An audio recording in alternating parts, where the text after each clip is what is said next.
안녕하세요. 오늘은 수요 신앙 강좌 욥기에 이어서 시편 말씀을 좀 나누도록 하겠습니다. 성경에 많은 책들이 있는데요. 대부분의 책들은 하나님이 인간에게 주시는 말씀입니다. 반면에 오늘 우리가 나눌 말씀 시편은 인간이 하나님께 드리는 반응이지요. 기도와 찬양이라고 하는 반응을 보여주고 있습니다. 그래서 종교 개혁자인 칼빈은 이 시편을 가리켜서 영혼의 해부학이다 이렇게 말하고 있어요. 왜냐하면 이 속에 슬픔과 분노, 그리고 기쁨과 감사, 절망, 이 인간이 느낄 수 있는 모든 희로애락의 감정이 녹아있기 때문입니다. 숨김없이 적나라하게 담겨있기 때문에 종교개혁자인 칼빈은 시편을 두고서 영혼의 해부학이다 이렇게 말할 수 있었던 거죠. 그래서 오늘 우리는 이 거대한 150편의 노래들이 어떻게 구성되어 있고 어떤 배경을 가지고 있는지 큰 그림을 한번 그려보려고 합니다. 우리는 시편이라고 부르고 있지만 그렇지만 이 히브리어로는 테힐림이라고 하는 말입니다. 찬양들이라고 하는 말이거든요. 결국 모든 탄식과 기도의 끝은 찬양이라고 하는 걸로 귀결되어집니다. 신앙의 고백이 되어지는 거죠. 그렇습니다. 인간사의 모든 괴로움도 슬픔도 절망도 하나님 앞에 가져가면 그게 아무것도 아니더라. 그래서 하나님을 찬양하게 되는 게 이게 히브리어 원어 테힐림 시편의 이름입니다. 저는 우리 여의도교회 성도들도 세상에 살다가 어려운 일 당하고 고난을 당하고 또 기쁜 일이 있고 또 감사한 일들이 있을 때에 그것을 하나님께 가지고 나와 하나님 앞에 아뢰므로 그 모든 것들이 다 찬양의 소재가 되어질 수 있기를 주님의 이름으로 축원합니다. 이 헬라어로는 70인역에서 푸살모이라고 이름을 붙였습니다. 이 현악기에 맞춘 노래들이라고 하는 의미라고 합니다. 영어의 쌀미라고 하는 말이 바로 여기에서 나왔지요. 제 종합해 보면은 시편이라고 하는 것은 악기에 맞춰 하나님을 찬양하고 기도하는 노래들의 모음이다. 인간의 모든 희로애락이 찬양이 되어진다라고 하는 정의를 내릴 수 있을 것입니다. 이 시편이라고 하는 성경은 150편이 되잖아요. 그럼 언제 쓰여졌느냐? 1000년 넘게 기록되어진 성경이 바로 시편이다 이렇게 볼 수 있을 것 같아요. 왜냐하면 가장 오래된 시는 모세가 쓴 시입니다. 90편인데 기원전 1400년대지요. 이 90편 2절 말씀을 보면 이런 말씀입니다. 산이 생기기 전 땅과 세계도 주께서 조성하시기 전 곧 영원부터 영원까지 주는 하나님이시니이다 이렇게 고백하고 있죠. 여기서 하나님이라고 하는 말은 알타 엘이라고 하는 말입니다. 엘이라고 하는 말이 엘로힘, 엘샤다이 할 때 그 엘 하나님이거든요. 그것은 능력을 나타내고 힘을 나타내고 권능을 나타냅니다. 그러니까 무한함과 영원성, 그 전능하신 속성, 유일하고 절대적인 분, 이런 의미를 갖고 있습니다. 모세는 왜 이 시를 지었을까요? 모세는 말이죠. 그 이전에 이스라엘 백성들이 애굽에 있을 때에는 다실룬이라고 하는 문화 속에 살아온 사람들입니다. 시는 다 각자의 나름대로 파트가 있어서 그 파트에 해당되는 신들에게 나아가야 했습니다. 가뭄이 들 때는 비를 주는 신, 병들었을 때는 고쳐주는 신, 또 전쟁이 일어났을 때에는 힘을 주는 신, 뭐 이렇게 해서 다 다르게 신들을 찾았지요. 그런데 유일신을 믿는 모세였습니다. 그런 것 저런 것 신이 여러 신이 아니라 한 하나님이신 하나님이 모든 것을 다스린다라고 하는 신앙을 가졌던 사람입니다. 그래서 자기의 그 신앙을 시로 만들어서 이스라엘 백성들에게 들려주는 거예요. 내가 믿는 하나님, 너희가 믿어야 할 하나님은 유일하신 하나님이시다라고 하는 걸 이야기하고 있는 거지요.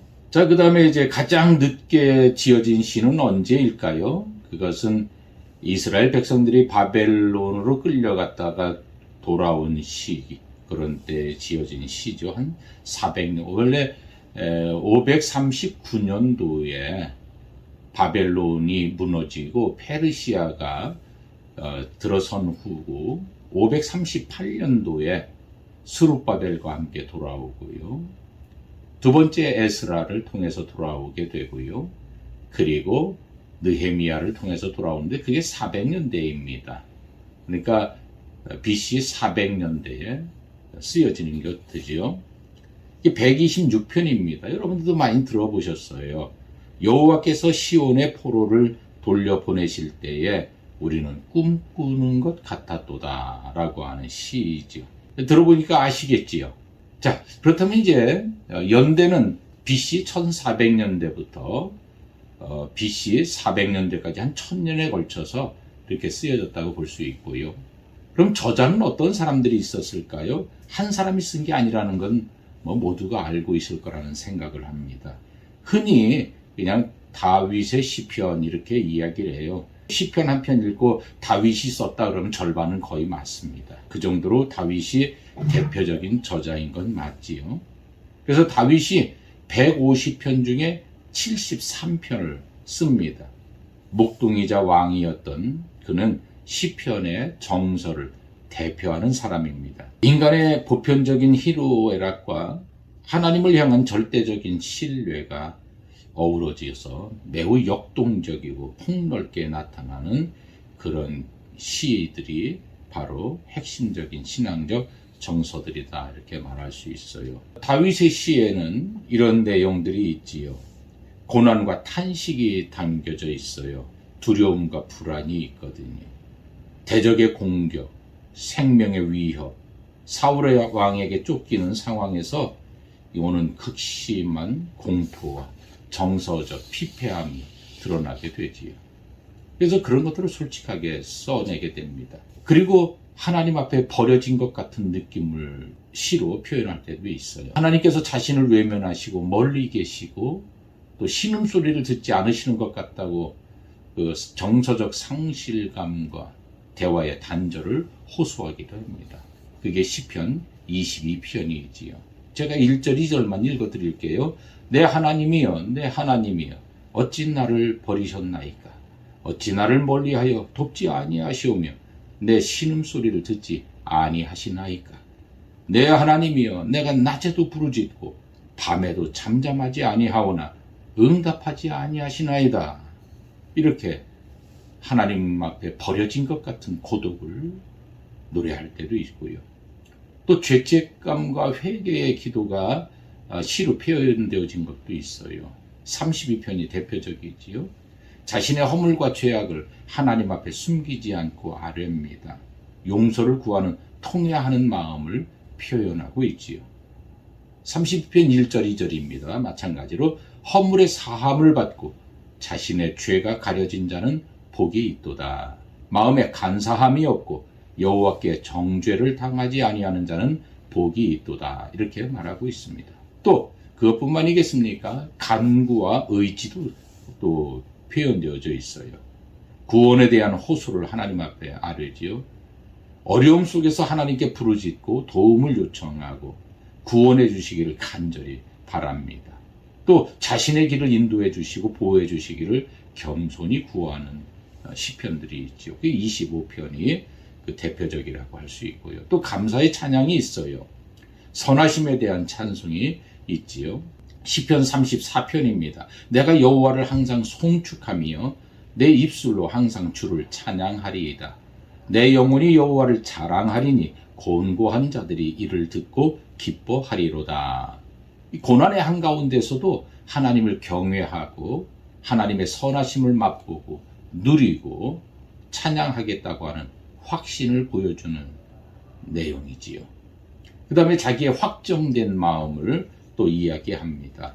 시편 57편 11절 말씀만 제가 읽어드릴게요. 하나님이여 주는 하늘 위에 높이 들리시며 주의 영광이 온 세계 위에 높아지기를 원하나이다. 이렇게 고백하고 있어요. 역경 중에서도 마음을 확정하고 하나님을 노래하고 찬송하겠다는 의지를 다지고 있는 거지요. 그 다음에 하나님을 목자로 인정하고 있는 목자로 인정해. 나는 보잘것없는 존재이고 한 목자 대신 하나님에 의해 이끌려가게 될 때에 난 참 자유와 평강을 누릴 수 있다는 시이죠. 여러분 잘 아시는 시편 23편입니다. 여호와는 나의 목자시니 내게 부족함이 없으리로다. 이렇게 노래하고 있는 거죠. 이처럼 다윗의 시편은 절망적인 탄식에서부터 회복을 향한 간절한 기도도 있고요. 또 마침내 하나님을 향한 확고한 찬양까지 이르게 됩니다. 신앙인이 하나님과의 관계 속에서 경험할 수 있는 모든 감정의 면을 다 보여주는 거예요. 감정의 모든 면을 포괄하며 균형 잡힌 신앙의 모습을 보여줍니다. 여기서 균형 잡혔다고 하는 것은 무엇입니까? 오늘날 현대 사회는 신앙인들에게 요구하는 게 있어요. 잘 살아야 된다. 감정을 잘 추스리고 감사만 해야 된다라고 하지만 그러나 다윗은요. 아픔과 좌절, 절망, 고통, 부르짖고 울부짖는 이야기, 회개하고 죄책감에 빠진 이야기 다 적어 넣습니다. 그래서 영혼의 해부학이다. 칼빈이 말하고 있는 거지요. 우리의 희로애락을 있는 그대로 드러낼 수 있는 것. 이것이 신앙의 모든 면이라는 거예요. 영어로는 그냥 스펙트럼이라고 그러는데 모든 종류의 것들. 저는 여러분들이 하나님 앞에 설 때에 숨김없이 있는 그대로 사람들에게 보이기 위한 것이 아닌 하나님께 보이는 거기 때문에 여러분들 속에 있는 모든 감정을 있는 그대로 보여줄 수 있는 그런 분들이 되어지기를 주님의 이름으로 축원합니다. 그 다음에 이제 시편을 쓴 저자들 중에 아삽이라고 하는 사람이 있고 고라의 자손이 있습니다. 아삽은 12편을 썼고요. 고라의 자손은 10편을 썼습니다. 솔로몬이 2편을 쓰고요. 모세가 1편을 썼고요. 그 저자를 알지 못하는 시편이 48에서 50편 정도. 정확하게 누가 썼는지 알 수 없는 시편들이. 이 이야기는 뭐냐면 우리 모두가 이 시의 저자가 될 수 있다는 거예요. 하나님 앞에 우리의 있는 마음을 그대로 올려드리며 그것을 찬양으로 승화시킬 수 있다면 우리도 하나님 앞에 시를 지어 영광 돌릴 수 있는 자격이 주어질 수 있다라고 하는 것을 보여주는 말씀이 바로 작자 미상이라고 할 수 있을 거예요. 누군지 몰라요. 유명하지 않을 거예요. 유명하지 않아도 괜찮아요. 하나님을 하나님으로 인정하고 그분께 내 마음을 있는 대로 토로할 수 있다 하면 그것이 바로 시편이 되어질 수 있다라고 하는 것을 말하고 있지요.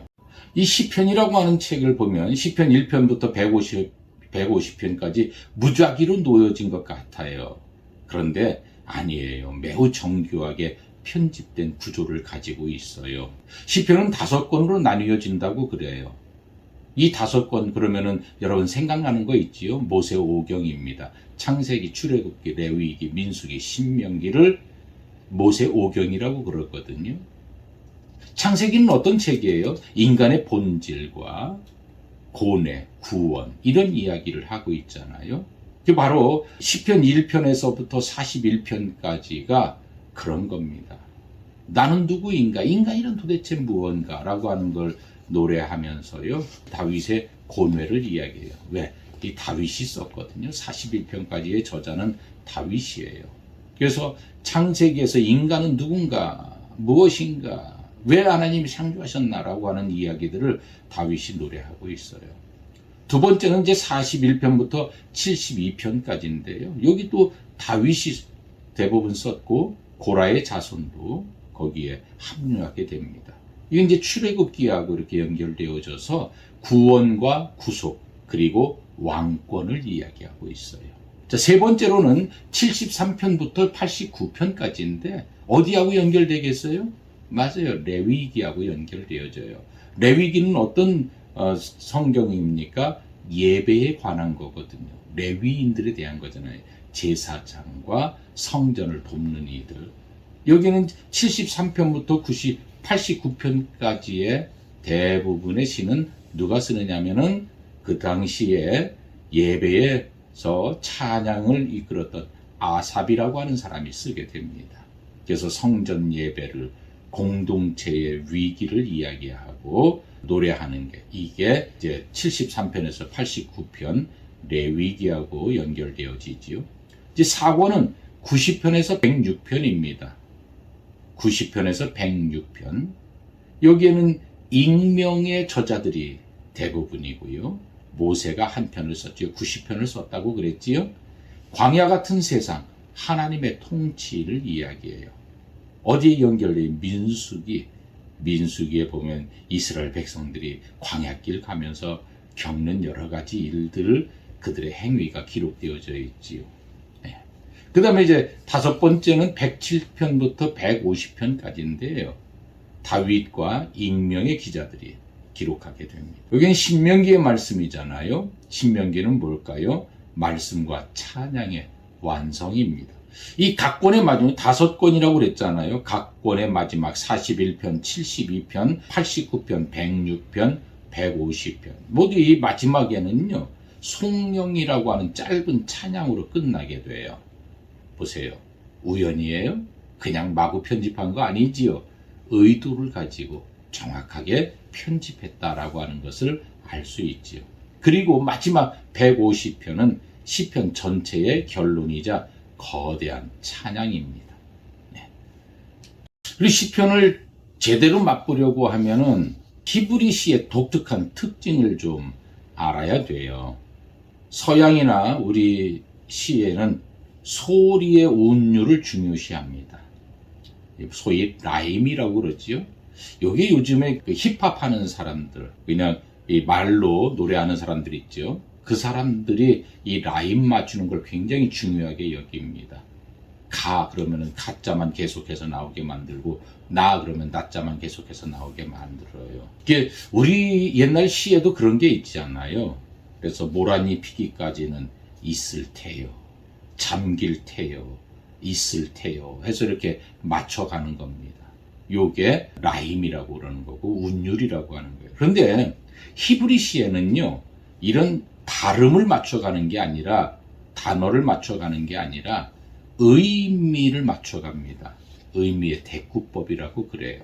대표적인 걸로 여호와는 나의 빛이요 나의 구원이시니 내가 누구를 두려워하리요 이렇게 해요. 우리 강강술래처럼 하는 거예요. 강강술래 그러면 이제 또 누가 넣고 그럼 뒤에 강강술래 그러지요. 그런 식으로 의미를 넣는 걸 이야기해요. 여호와는 나의 빛이요 나의 구원이시니 내가 누구를 두려워하리요. 그 다음에 또 어떻게 돼요? 여호와는 내 생명의 능력이시니 내가 누구를 두려워하리요. 그러면서 내가 누구를 두려워하리요. 또 뭐 하고서 내가 누구를 두려워하리요라고 계속해서 반복해서 나오는 거지요. 그래서 이 서로 짝을 이루며 의미를 강조하는 시편은 히브리어의 대꾸는 그렇게 이어집니다. 운율이라고 하는 것은 또 이거는 지금은 긍정의 대꾸였지만 반대되는 대꾸도 있어요. 예를 들면 이런 거예요. 여호와께서 의인의 길은 인정하시나 악인의 길은 망하리로다. 이러지요. 시편 1편이에요. 의인과 악인을 대조해서 메시지를 선명하게 하는 겁니다. 이 구조를 알고 읽으면 이 구절은 앞의 내용을 더 깊게 설명하는 것이구나 라고 하는 것을 알 수 있게 되죠. 그래서 묵상의 깊이가 달라질 수 있습니다. 사랑하는 성도 여러분, 저런 여러분들이 이 시는 뭐라고 그랬어요? 객관적인 정보를 전하는 게 시가 아니에요. 시는 감성을 전하는 거예요. 마음속에서 일어나는 감정들을 전하는 거예요. 그 시인의 감정을 내가 느낄 수 있을 때에 제대로 느끼는 그들의 좌절도 같이 느끼고 절망도 같이 느끼면서 그들이 어떻게 그 절망 속에서 하나님을 찬양할 수 있었는가? 여호와는 나의 빛이요 나의 구원이시기 때문에 그랬구나. 여호와는 내 생명의 능력이시라 그랬구나라고 하는 것을 느낄 수 있을 때 우리는 완벽하게 그 시편이 내 시편 묵상이 되어지는 거지요. 저는 우리 여의도교회 성도들도 이 강의를 듣는 모든 분들이 시편을 읽을 때에 그들의 감성과 감정을 그대로 느끼실 수 있는 분들이 되어지기를 주님의 이름으로 축원합니다. 그리고 시편을 읽을 때 또 중요한 것들이 있는데요. 그것은 하나는 정직함입니다. 시편 기자들은요, 하나님 앞에서 점잔을 빼지 않아요. 억울하면 억울하다고 소리치고 원수를 갚아달라고 저주하기도 했어요. 그게 인간이에요. 내 감정을 대입해 보십시오. 시편은 교과서가 아니라 거울입니다. 시편의 언어를 빌려 여러분의 솔직한 마음을 하나님 앞에 토해내십시오. 그럴 때에 우리의 신앙도 시편 기자들의 신앙처럼 정말 성숙한 신앙, 흔들리지 않는 신앙이 되어질 수 있고, 어떤 환경과 조건 속에서도 하나님의 은혜를 기대하며 그것을 신뢰함으로 하나님을 찬양할 수 있는 자가 되는 겁니다. 자, 이 말씀을 이제 오늘은 마무리 지어보려고 그래요. 현대사회는 우리에게 항상 행복할 것을 요구해요. 긍정적일 것을 요구해요. 만약에 우리가 불행하다라고 말하면 믿음이 없는 사람같이 보여지고요. 부정적인 것을 이야기하면 정말로 아직도 먼 이야기같이, 그러니까 아직도 신앙과는 거리가 먼 미성숙한 신앙인이라고 그렇게 말하기 쉬워요. 그런데 시편은 어때요? 다윗과 같은 사람도 하나님 앞에서 울부짖어요. 고통을 이야기해요. 죽을 것 같습니다. 저놈의 왼수들 때문에 못 살겠습니다라고 말하잖아요. 내 눈물이 침상을 띄웁니다라고 슬픔을 이야기하잖아요. 내가 잠을 못 자고 있다라고 하나님 앞에 자기 애끓는 심정을 이야기하잖아요. 그들이 믿음이 없어서요? 아니요. 그게 진정한 인간입니다.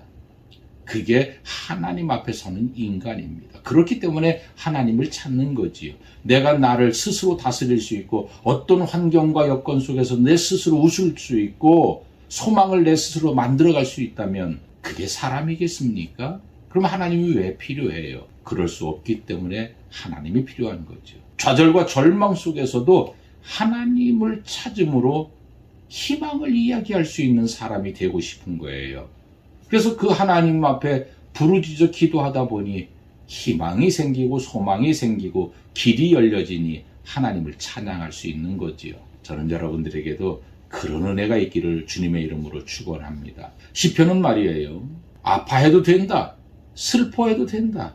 다만 그 슬픔을 가지고 하나님 앞으로 나오라, 이렇게 말하고 있는 거예요. 아픔, 슬픔, 그 괴로움을 가지고 수면제 먹고 죽으라는 얘기가 아니라 하나님 앞에 나오라는 거예요.